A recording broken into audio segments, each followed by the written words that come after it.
Bonjour, mon nom est Jean-Philippe Gervais, je suis économiste agricole en chef chez Financement agricole Canada. Je suis aujourd'hui au siège social à Regina, en Saskatchewan, pour vous discuter du rapport 2018 FAC, Valeur des terres agricoles. Mon plan est assez simple. En fait, je veux parler brièvement des résultats d'un océan à l'autre sur la valeur des terres agricoles pour 2018. Je veux aussi vous parler des facteurs, des principales tendances économiques qui ont un impact sur le marché des terres agricoles et aussi jeter un petit regard sur le futur en 2019 pour voir qu'est-ce qui nous attend un peu pour l'année en cours. Bien sûr, il y a beaucoup de choses à assimiler à travers le rapport, donc je vous invite à aller sur notre site web à fac.ca /terres agricoles pour apprendre plus et pour voir plus d'analyses sur le marché des terres agricoles. Un bref mot sur notre méthodologie qui nous permet d'établir ce rapport-là. Donc, brièvement, nous avons un ensemble de terres repères à travers le pays que nous évaluons année après année. Ça nous permet donc d'avoir une approche cohérente et constante à travers les années pour être en mesure d'établir les tendances au fur et à mesure que les événements se produisent, d'année en année, d'établir des tendances qui sont constantes et cohérentes et d'être capable de comparer les années les unes avec les autres. Aussi, nous complétons cette analyse-là des terres repères avec une analyse des données, des transactions réalisées que nous avons collectées à travers l'année, donc à travers l'année 2018. Donc, tout ça ensemble fait en sorte que c'est une approche très robuste pour comprendre les tendances sur le marché des terres agricoles. Donc, si on commence avec les résultats, et à l'échelle nationale, nous avons enregistré une variation ou une augmentation, dis-je bien, moyenne de 6,6 en 2018 à l'échelle du pays. Ce nombre ou ce chiffre ou cette augmentation est inférieur à ce que nous avions enregistré en 2017, alors que nous avions rapporté une augmentation de 8,4 à l'échelle nationale. En fait, la plupart des provinces, à l'exception d'une, en fait, la Colombie-Britannique, la plupart des provinces ont enregistré un taux d'augmentation moyen de la valeur des terres agricoles qui est égal ou inférieur à ce qu'il était en 2017. Il y a une province qui a enregistré une diminution de la valeur moyenne des terres agricoles, c'est la Nouvelle-Écosse, avec une diminution de près de 4,9 Mais autrement, pour être bien clair, la valeur des terres agricoles au pays, en moyenne, a augmenté, mais elle a augmenté à un rythme plus lent que ce qu'on avait vu en 2017, légèrement plus lent que ce qu'on avait enregistré en 2017.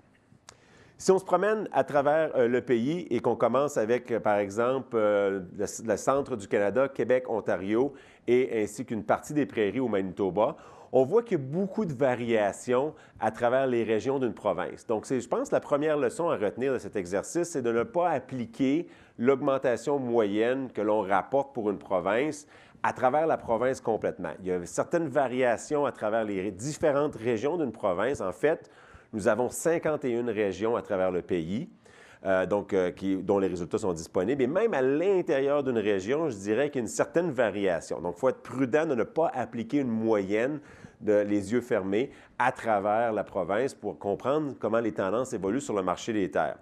Aussi, une autre des choses qui est à observer, c'est que si on regarde la moyenne, on voit que dans notre banque de données sur les terres agricoles qui sont, je dirais, dans la moitié du marché où la valeur est la plus basse, bien, ont enregistré une augmentation en pourcentage qui est supérieure à l'ensemble des terres agricoles qui ont une valeur plus haute. Donc, en d'autres mots, les terres agricoles qui sont dans le haut du marché en termes de valeur ont augmenté moins vite et dans certains cas sont restés finalement stables comparativement à la valeur des terres agricoles moyennes dans la dernière moitié de l'échantillon en termes de valeur.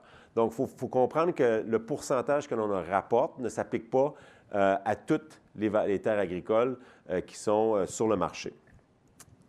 Ceci étant dit, beaucoup de variations à travers les provinces qui fait en sorte aussi que ce sont des résultats qui sont tributaires de la diversité des opérations, la diversité des secteurs agricoles qui sont représentés à l'intérieur d'une province. Les provinces de l'Atlantique en sont un bon exemple. Si on regarde par exemple ce qui s'est passé au Nouveau-Brunswick, on voit que dans l'ouest de la province, on a eu une augmentation moyenne supérieure à 8 si je ne me trompe pas, alors que par exemple dans le sud de la province, on a une augmentation moyenne qui est en fait négative, c'est-à-dire qu'il y a eu un déclin en moyenne de la valeur des terres agricoles. Donc encore une fois, c'est tributaire de la diversité des activités de production. Je pense que l'exemple le plus probant est effectivement dans les provinces de l'Atlantique où on a une agriculture qui est très, très, très diversifiée Et donc, il faut aller vraiment regarder la dynamique des certains secteurs, que ce soit en production de bleuets, en production de pommes de terre, etc., et voir comment les choses ont évolué à travers l'année. Si on complète maintenant le tour du pays, on s'en va pour les prairies, donc Saskatchewan, Alberta et la côte ouest en Colombie-Britannique.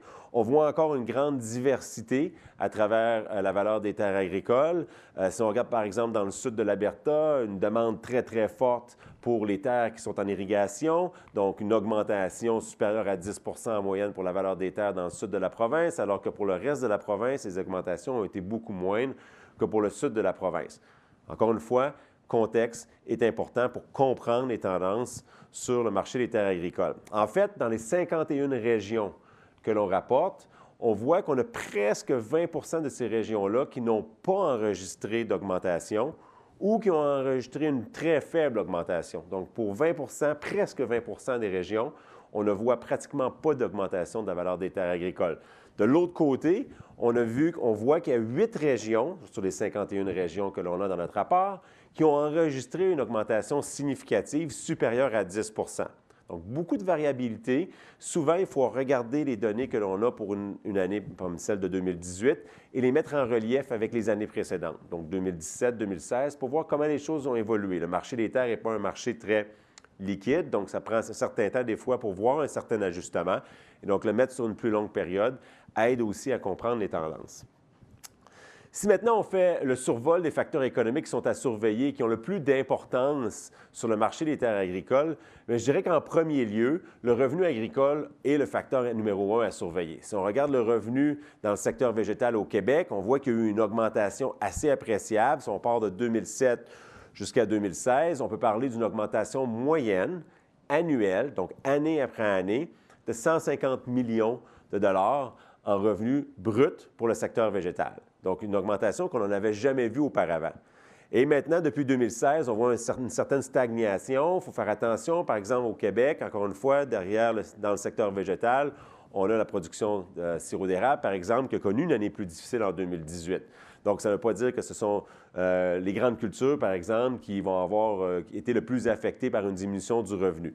Mais, règle générale, les revenus dans le secteur végétal ont augmenté de façon appréciable et ça a entraîné aussi une hausse du prix des terres.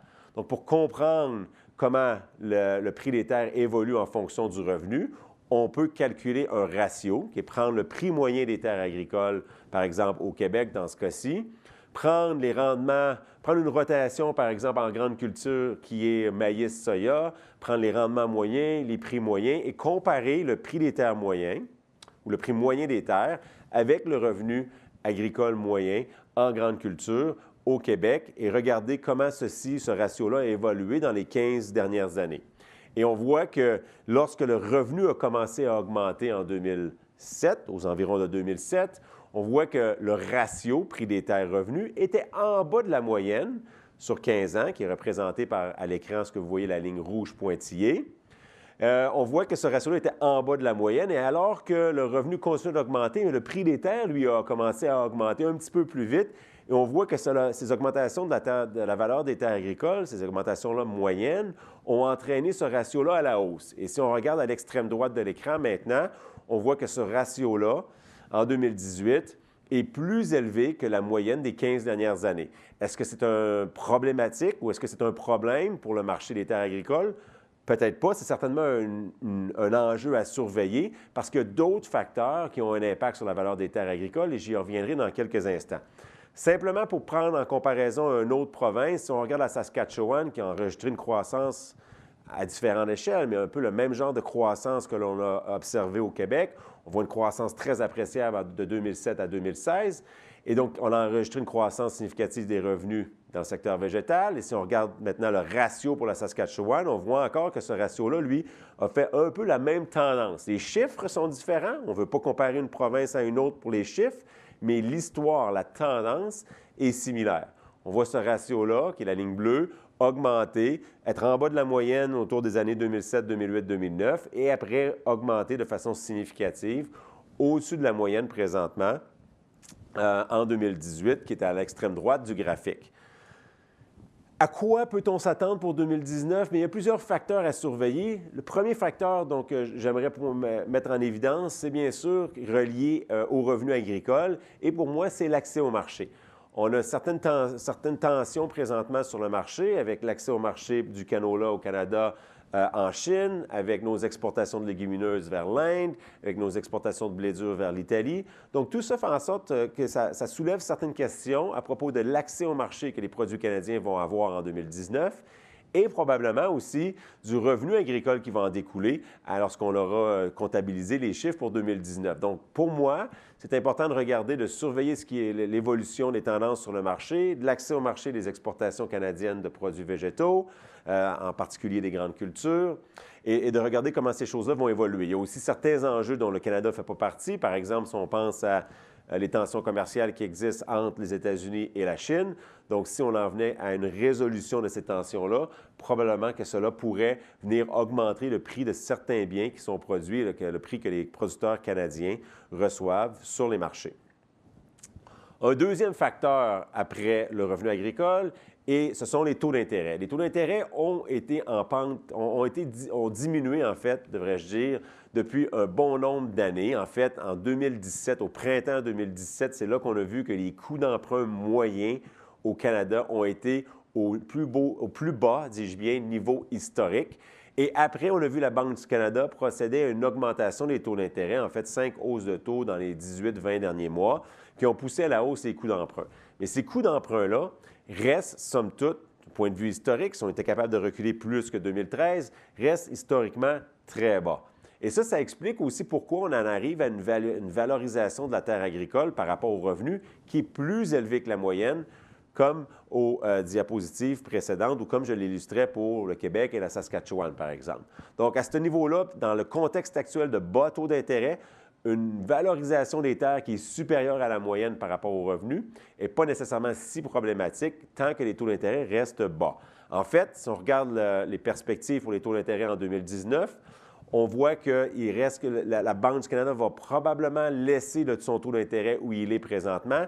Il y a peu d'espoir de voir les taux d'intérêt augmenter et ça reste quelque chose de positif et qui offre un certain soutien, si vous voulez, au marché des terres agricoles, puisqu'une hausse des taux d'intérêt, généralement, n'est pas une bonne chose pour la demande pour les terres agricoles, alors qu'une baisse de taux d'intérêt tend à stimuler l'achat et la demande pour les terres agricoles. Il faut aussi garder un œil sur le dollar canadien, puisque celui-ci a été un facteur absolument déterminant du revenu agricole dans les dernières années. Donc, nos prévisions suggèrent un dollar canadien aux alentours de 0,75 sous américains.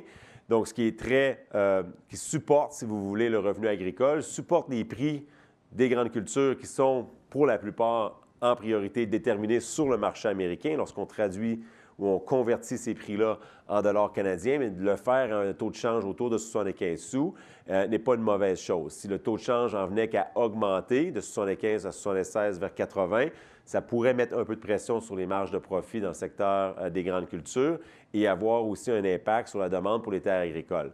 Mais dans la perspective où le dollar canadien reste à ce niveau, au niveau actuel, autour de 75 sous, ça va supporter, si vous voulez, le revenu agricole et devrait offrir un soutien aux valeurs des terres. Il y a d'autres facteurs aussi qui ont un impact important sur la valeur des terres agricoles, autres que les taux d'intérêt et le revenu agricole. On peut penser par exemple à la proximité des terres agricoles par rapport au centre de développement urbain. Donc, cette proximité-là a un impact sur la valeur des terres agricoles. Ce n'est pas nécessairement un impact qui est uniforme à travers les différentes régions du Canada, mais pour certaines régions, c'est une tendance ou une variable qui est très importante et qui a plus d'impact dans certaines parties de Colombie-Britannique, certaines parties de l'Ontario, certaines parties du Québec. Donc, il faut surveiller, il faut comprendre que la localisation de la terre agricole est importante pour déterminer la valeur. Il y a l'effet richesse aussi attribuable à certains autres marchés, comme par exemple le marché du pétrole. Donc, dans certaines régions productrices de pétrole au Canada, la hausse du prix du pétrole va avoir un impact sur la demande de terres agricoles et vice-versa. Une diminution du prix du pétrole va aussi avoir un impact sur la demande de terres agricoles. Et je dirais aussi, puisque je ne l'ai pas mentionné jusqu'à présent, que l'offre de terres agricoles a aussi un impact. Donc, le marché des terres agricoles est déterminé, comme les autres actifs en économie, par un marché d'offres et de demandes. Côté de la demande, on a vu un certain nivellement du revenu agricole qui devrait niveler la demande de terres agricoles. On a vu une hausse des coûts d'emprunt, mais ceux-ci ont tendance maintenant à être stables et légèrement diminuer. Du côté de l'offre, bien, on a une offre de terres agricoles sur le marché qui est très limitée parce que les perspectives demeurent positives pour l'agriculture, ce qui fait en sorte qu'il n'y a pas beaucoup de terres agricoles sur le marché présentement. En fait, si on regarde la banque de données des transactions que l'on a collectées en 2018 et qu'on compare cette banque de données-là avec celle de 2017, on voit qu'on a moins de transactions en 2018, ce qui suggère que l'offre de terres agricoles est très limitée et ça tend à soutenir la valeur des terres agricoles et pousser la valeur des terres agricoles à la hausse. Et finalement, j'ai mis beaucoup d'emphase sur les secteurs en production végétale, mais aussi beaucoup les secteurs en production animale peuvent aussi avoir un impact sur la valeur des terres agricoles. Donc, de comprendre la dynamique sur les marchés, que ce soit la fièvre africaine porcine en ce moment ou autres développements sur les marchés de la protéine animale, sont importants pour comprendre les tendances sur le marché des terres agricoles.